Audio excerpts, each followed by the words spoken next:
Hello, and welcome to Cliff Empire, a game that I wanted to make content about for a long time. I was close once in doing so, but as the game was in early access, my created content was made obsolete by an update. So yeah, that was unfortunate timing, but that won't happen this time. No, that won't happen. Cliff Empire is out of early access for a long time now, which makes it impossible for my content to become out of date anytime soon. But I'm not here just to fulfill my wish, I'm also here for a little vacation, cause after playing so many thrilling games I could use a little relaxing game, as where I can just sit back, relax and enjoy a nice view of a city in motion. This is just great, sitting back and just... what was that? Sorry, what? A snowstorm approaching? Alright, if we just... What now? A drought? Are you serious? How can there be a drought and snowstorm at the same... what? Maybe Cliff Empire isn't so relaxing as I thought it would be. But if I just stay calm and fix every problem one at a time, it will probably be... just calm down. It will be alright. Don't do that. Hold on. In Cliff Empire, mankind destroyed itself in an all-out nuclear war, which covered the Earth in a thick radioactive fog, making the planet mostly inhabitable. A small group of people united in these dire times and constructed large cliffs that reached above this radioactive fog. These cliffs are, for the remnant of mankind, a new hope to rebuild and repopulate, and it's up to you to lead them in that quest. The story is simple, short, and standard for a post-apocalyptic builder, but Cliff Empire sets itself apart right from the start from the rest by having this simple small story affect the gameplay heavily. At first glance, Cliff Empire seems very straightforward. You have one gimmick, and that is that you have to build your cities on cliffs. AKA, space is limited, which you need to manage by clever city planning. Of course, you also have to take care of your people and keeping them happy.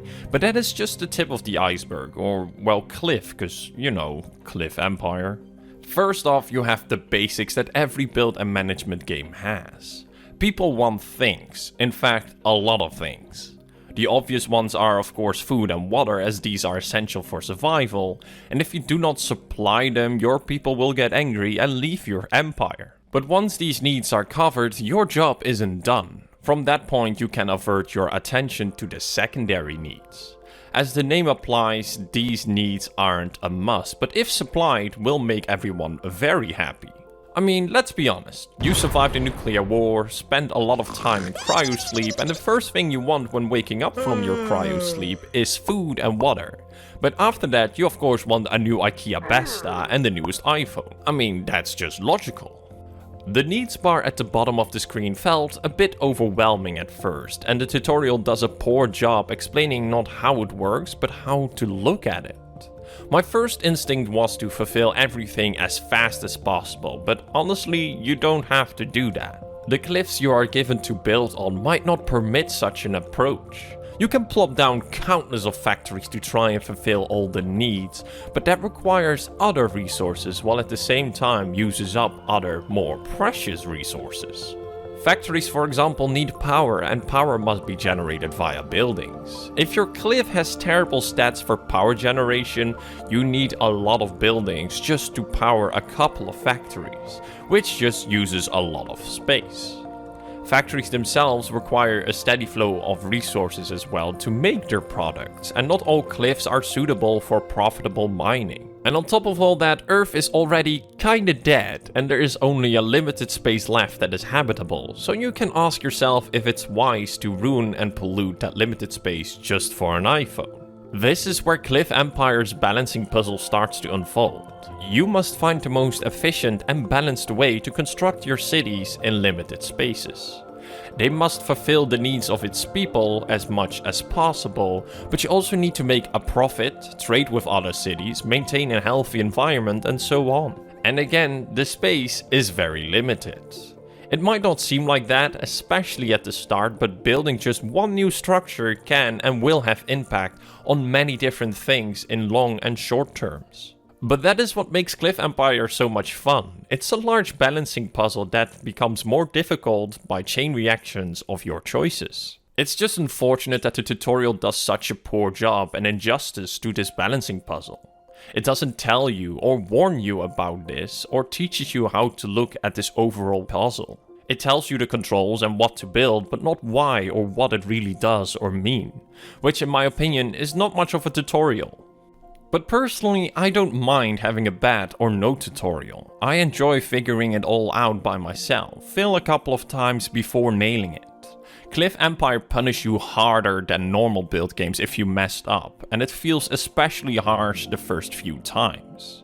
Your cities can literally go from going good to absolute destroyed if you don't pay attention. That is what I enjoy the most of build games in general, but having a detailed tutorial about it as an option wouldn't hurt either. There is some more detailed information to be found in the game and that is actually helpful, however that part is a bit hidden. Still, if you get over the first few hurdles and things start to click with you, it becomes darn satisfying, and at that moment the game truly opens up to you further. Do not make the mistake to think that once you feel comfortable that you are safe. The further you go through the game, the more choices you made, which in turn makes this balanced puzzle of choices more complex. But also keep in mind that human needs are not the only thing you need to worry about.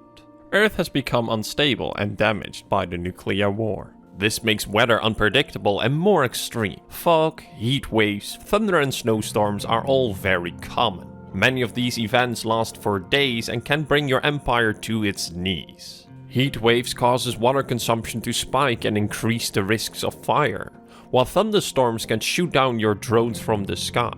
But these events are not just temporarily disadvantages or difficulty spikes. Many events also offer advantages. Heat waves will make solar panels work at their max potential. Storm will do the same, but for wind turbines of course.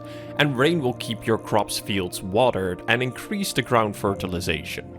But nature's not to blame here for everything. There are also human-caused threats. The people you are looking after are not the only ones to survive the nuclear war. Of course, by the rules of post-apocalypse, these humans aren't your friends and on occasion attack you and try to steal your resources. In most build games, solving these issues would be to just throw the right building at it or do some research, which makes the game a bit mindless and boring in the long run. Cliff Empire is similar in its solutions, yet manages to keep that a bit more interesting. First of all, you don't have the luxury of slamming down buildings until the problem is solved. And secondly, instead of trying to solve it, you must accept that not everything can be solved. Instead, you must focus on weathering the storm and make the proper preparations for it. You can protect your drones better with lightning rods, but it's not 100% guaranteed. And droughts or rain are going to happen no matter what you do. This is why, even in late game, I still kept building things with care. The bigger your empire becomes, the more weight every choice gets. Slamming down water pumps cause of heat waves solves the issue right then and there, but in the long term solves barely anything. In fact, by just slamming down one building, you created 3 other problems.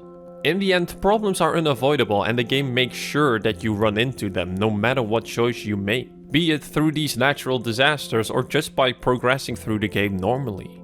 As you progress, you unlock special events which can lead to new buildings, locations, and of course, challenges. I always looked forward for these special events as they felt like a nice breath of fresh air. Beating the challenges that are offered at those moments show how well you understand the game and how far you have progressed. And as a reward to all that, you get new buildings that can form better solutions to your problems, while at the same time offer you new challenges. One of my favorite elements that Cliff Empire does is what all great empires do: cut itself in parts. You get to build 3 cities on the given cliffs. They form your empire, but they all are autonomous from one another. And as every cliff is different, so is every city you build on them, and Cliff Empire heavily focuses on that. Every city has at the start its own economy and has to build that up with the resources given on that cliff. Let's say of the 3 cliffs, only one has a high percentage of mining, but in turn has a low percentage for farming. This means that you can build this city into your industrial powerhouse of your empire. It will supply the other cities with mining resources, while in turn it gets farming products. It's basic economy 101, but the system was so accessible and fun to dabble into, and for me this added the most fun to building my Cliff Empire. You can build every city in a way that takes care of itself completely and never has to interact with any of the other cities. But what is the fun in that? Plus, it's not always the most effective way. It's a fun challenge to find the right balance for cities to depend on one another, and it's something that you constantly have to tweak. But once you nail that down, it is so much more effective than any other way. Because the cities are autonomous from one another and the way the economy worked, it created in my mind fun little narrative stories. Cities got in my eyes characters based on their development and position that they had within my empire. In my latest playthrough, one city had amazing solar energy stats, so it literally became the powerhouse of my whole empire. Its profits came from selling charged batteries to the other cities, while they themselves saved on space as they didn't need to generate all the energy. Another little story was that my last created city always struggled compared to the other two. Yet when things took a turn for the worse for the other two cities, it was the struggling city that kept the empire going and overall came on top afterwards. Maybe it's just me, but I love it when a build game makes me create these stories in my mind and daydream about them while I'm playing. And there's a lot of time to daydream about that or anything while playing the game. Yes, it has its many challenges, especially for beginning players, and it can be very hectic. But progression still takes time in Cliff Empire, and when you are more familiar with the game and manage to build a good basis for your cities, there are enough moments where you can just sit back and relax. Don't get me wrong, there's always something to do or take care of in one of your cities, but it's not always required to do it right away.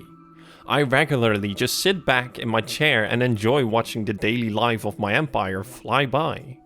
And the game gives you plenty of options to do that as well. If the bird's eye view is not good enough or not your style, then you can try the isometric camera, or even just walking around or fly through your own cities. Which is something I really recommend doing so once a while, as it's a lot of fun and the scale of the buildings really come to life when you walk first person next to them. Buildings themselves also look fantastic, they are very clean and futuristic, yet many buildings also have this Greek-inspired architecture, which I really like. The game also gives you plenty of options to beautify your city and make them look really cool, and if you want to purely focus on that instead of the survival element, the game also offers you a creative mode.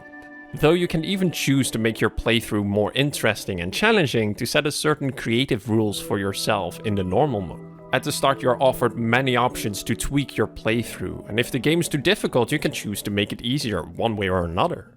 Of course, if it's too easy you can make it more difficult as well. I highly recommend coming back to fool around with it once you completed your first normal playthrough.